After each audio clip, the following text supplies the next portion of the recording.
گزارش یہ ہے کہ آج چونکہ 25 دسمبر ہے، قائد اعظم کا دن ہے، پھر کرسمس بھی ہے، تو میں تھوڑی سی تاریخ آپ کے سامنے پیش کرنا چاہتا ہوں کہ 1917 میں منٹو مارلے ریفارمز آئیں، منٹو مارلے ریفارمز، جن میں پہلی دفعہ یعنی آج سے 118 سال پہلے انگریزوں نے یہ، جب ہم غلام تھے اور وہ آقا تھے، انہوں نے پہلی دفعہ یہ ریفارمز کیں اور ان میں کہا کہ آپ اپنا نظام خود چلائیں گے، ہم ایسا بندوبست کی طرف بڑھیں گے۔ یہ 1917 میں، یعنی ان جو جمہوریت کا جو وعدہ تھا وہ آج سے 118 سال پہلے، میرے سے 2 نسلیں پہلے یہ سن چکی ہیں اور اس کو انتظار کر رہی ہیں۔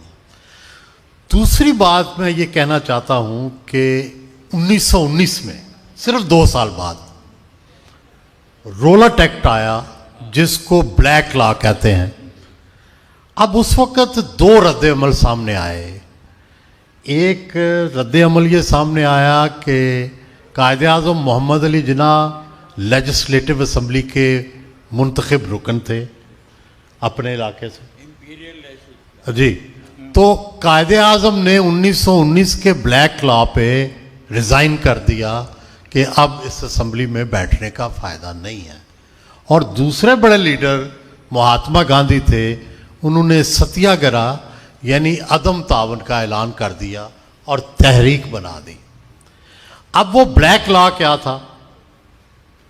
یہ بات ہے 116 سال پہلے کی، 1919 کی، کہ 116 سال پہلے برطانوی حکومت نے یہ کہا کہ آج سے میڈیا پر پابندی ہے۔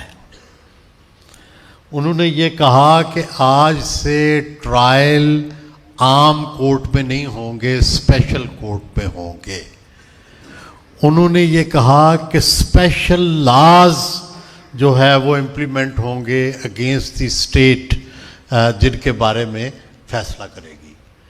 تو میں جناب والا یہ عرض کرنا چاہتا ہوں کہ 1919 کے جواب میں جب یہ ہوا تو اس وقت قوم اتنی جاگ رہی تھی کہ 1919 میں لاہور میں جلوس نکلا، کانگریس کے لیڈر لالا لاجپت رائے اس کو لیڈ کر رہے تھے، ان کو لاٹھیاں ماری گئیں اور وہ اس دنیا سے چلے گئے۔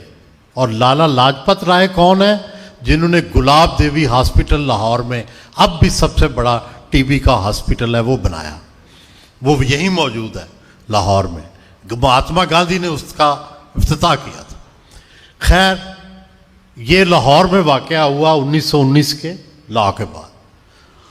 2 دن بعد لالا لاجپت رائے کی ڈیتھ کے بعد 1919 میں جناب اپنا امرتسر میں جلیانوالہ باغ کی کال دی گئی، جلیانوالہ باغ میں، اور وہاں 344 بندے، پریس کی آزادی، فری ٹرائلز کے لیے اور اسپیشل کورٹس کے خلاف 344 لوگ فائرنگ سے مارے گئے۔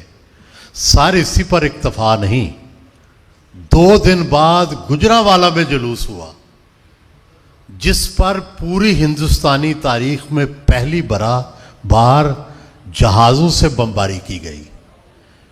اور جناب والا، میں عرض یہ کرنا چاہتا ہوں کہ جو کام 116 سال پہلے غیر تعلیم یافتہ، پسماندہ، غلام قوم نے نہیں کرنے دیا، وہ آج کیسے ہو جائیں گے؟ اس لیے تاریخ کا پہیہ آگے کو جانا چاہیے، پیچھے کو نہیں۔ یہ نہ کریں کہ جو 116 سال پہلے نہیں ہوا وہ آج کیسے ہو سکتا ہے۔ میں چند گزارشات کرنا چاہتا ہوں خواتین کے حوالے سے، جو جناح صاحب کے خیالات تھے اور ان کی جس طرح سے پریکٹس تھی. یہاں پاکستان کے لوگ شاید شاک بھی ہوں, ان کے لیے ہاضمہ بھی مشکل ہو, لیکن سچ یہی ہے. پہلی تو بات یہ ہے کہ آپ کو پتہ ہوگا کہ مسلمانوں میں سب سے زیادہ تعلیم پہ زور سر سید احمد خان نے دیا, اور لیکن سر سید احمد خان بھی حالات کے دباؤ سے کی وجہ سے مصلحتاً کبھی بھی گرلز ایجوکیشن کی بات نہ کر سکے. ان کے زمانے میں بھی انہوں نے خواتین کی تعلیم کی بات نہیں کی. یہ بعد میں ان کے ایک شاگرد تھے مولوی ممتاز علی, جنہوں نے یہ کمپین شروع کی, اور اس کے بعد عورتوں کی, مسلم خواتین عورتوں کی تعلیم کی بات شروع ہوئی. لیکن جناح صاحب شروع سے مسلم خواتین کی ایجوکیشن کے بارے میں بہت کنسرن تھے. مثلا انہوں نے اپنی بہن فاطمہ جناح کو ایک پرائیویٹ, ایک سرکاری جو تھا ڈینٹسٹری کالج, اس میں پڑھایا. لیکن چلو یہ بھی اس وقت بمبے اور دلی میں رواج شروع ہو گیا تھا. اصل یہ بات تھی کہ فاطمہ جناح ہندوستان میں پہلی مسلم خاتون تھی جس کو قائد اعظم نے پرائیویٹ ڈینٹل کلینک بنا کے دیا, پرائیویٹ ڈینٹل کلینک. اور مطلب یہ تھا کہ ان کو اتنی آزادی دی کہ وہ خود پرائیویٹ پریکٹس کر سکیں. اور پھر آپ سن کے حیران ہوں گے, رتی جناح جو کہ وہاں کی بمبے کی جینٹری کی, ٹھیک ہے, اور خوبصورت ترین خاتون تھی, وہ جب قائد اعظم کے پاس آتی تھی دفتر میں تو وہ کرسی پہ نہیں بیٹھتی تھی. قائد اعظم جس میز پر بیٹھ کر پڑھ رہے ہوتے تھے کتاب رکھ کے, وہ اس پر بیٹھتی تھی. اور قائد اعظم کی جو اہلیہ تھیں وہ جو کپڑے پہنتی تھیں وہ اس وقت کے مسلم معاشرے کے لیے قابل قبول نہیں تھے, کیونکہ وہ فیشنیبل اور ماڈرن کپڑے پہنتی تھیں, اور جس میں بعض اوقات بازو یا اس طرح کی جو جھلک نظر آ جاتی تھی. تو مسلم زعماء جتنے تھے وہ کہتے تھے کہ آپ اپنی بیوی رتی کو کہیں کہ یہ کریں, تو قائد اعظم نے کہا اٹس ہر رائٹ. اور پھر دوسری دلچسپ اور بات ہے کہ وہ مشہور واقعہ ہے کہ بمبے میں ان کا گورنر بمبے سے ایک لڑائی ہو گئی, جس میں وہ انہوں نے کہا کہ وہ شاید لیڈی جناح نیڈس سم شال, اور اس نے اندر سے شال منگوائی. قائد اعظم بائیکاٹ کر کے آ گئے اپنی لائف کی وجہ سے کہ یہ بیڈ ایٹیکیٹس کا اس نے مظاہر کیا. اس کے بعد اس گورنر کے خلاف مظاہرہ ہوا, اور جو بمبے کا, اب اس کا نام جناح ہال ہے, بمبے کا جو میونسپل ہال تھا اس کے اندر ایک فنکشن ہوا. اب فنکشن کے اندر ہونا تھا, گورنر کا اعزاز تھا, اور قائد اعظم اور مسلمان اور سب نے جا کے کرسیوں پہ قبضہ کر لیا. یہ جا کے پہلے سے بیٹھ گئے تاکہ گورنر کا وہ اعزازی پارٹی نہ ہو سکے. تو بہت بڑا ہنگامہ ہے. ایسے ہی ہے نا کہ آج کے گورنر کے خلاف جو ہے وہ جا کے بیٹھ جائیں ہم, تو فورس آئی ہوگی, تبادلہ ہوا. اس وقت رتی جناح, جس وقت یہ سارا کچھ ہو رہا تھا, رتی جناح ایک گھر کے شیڈ کے اوپر کھڑی تھی. اور دلچسپ واقعہ یہ ہوا کہ اس وقت بارش ہو گئی, اور جب بارش ہوئی تو رتی جناح کے کپڑے اتنے موٹے نہیں تھے کہ جس میں ان کا جسم چھپ سکتا.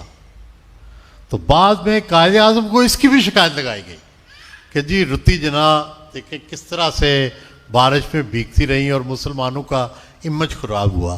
لیکن قائد اعظم بہت کنونس تھے عورت کی آزادی کے بارے میں, اپنے لباس کے بارے میں, اپنی اس کی آزادی کے بارے میں. اور میں دلچسپ بات بتاؤں کہ قائد اعظم انتہائی کنجوس تھے. ان کی بہن فاطمہ جناح بھی انتہائی کنجوس تھیں, صرف اپنے ڈریس پہ, کپڑوں پہ خرچ کرتے تھے, لیکن ان کو یہ بھی حساب ہوتا تھا کہ کہ آج سیب کتنے آئے ہیں اور آج کیا، اس طرح سے وہ اپنی زندگی کو چلاتے تھے. اب وہ جو تھیں رتی جنا، وہ آئی تھیں ایک امیر فیملی سے. اب وہ تھی بہت شاہ خرچ، اور ظاہرہ بلنگ تو سب قائد اعظم کرتے تھے. اور جب وہ ناراض بھی ہو گئیں تو حتیٰ کہ جب وہ پیرس ٹھہریں اور جب انگلینڈ ٹھہریں، بعد میں ان کی ملنا جلنا ناراضگی تھی، بل ہمیشہ قائد اعظم دیتے تھے. بلکہ ایک بڑا مشہور واقعہ تاریخ میں لکھا ہے کہ وہ کہیں گئیں حیدرآباد رتی جنا، اور وہاں جا کے انہوں نے فرنیچر خرید لیا، اور کہیں انہوں نے مشورہ کیا، انہوں نے کہا نہیں ضرورت. تو لیکن انہوں نے وہ بل بھیج دیا، قائد اعظم نے بل بھر دیا. اور پھر اپنی بیوی سے محبت کا واقعہ سنا کے میں کنکلوڈ کرتا ہوں. قائد اعظم کو کبھی کتے پسند نہیں تھے، لیکن ان کی وائف رتی جنا جب بھی وہ لیجسلیٹو اسمبلی کے اجلاس میں آتے تھے اپنے ساتھ ڈاگز لے کے آتی تھیں. اس زمانے میں رواج یہ تھا کہ بہت سامان آتا تھا. اب تو آہستہ آہستہ سامان کم ہو رہا ہے نا. اس زمانے میں یہ ہوتا تھا کہ سامان کے باقاعدہ صندوق کے صندوق ہوتے تھے، ساتھ کتے بھی آتے تھے، ساتھ نوکر بھی آتے تھے. تو ان کے لیے الگ کمرے بنے ہوتے تھے، تو وہ کتے اس میں رہتے تھے. لیکن قائد اعظم محمد علی جناح نے رتی کے بعد جو کتے تھے ان سے بہت پیار شروع کر دیا، کیونکہ ان کی وائف بھی پیار کرتی تھی. تو یہ ان کی extreme love for the liberation of women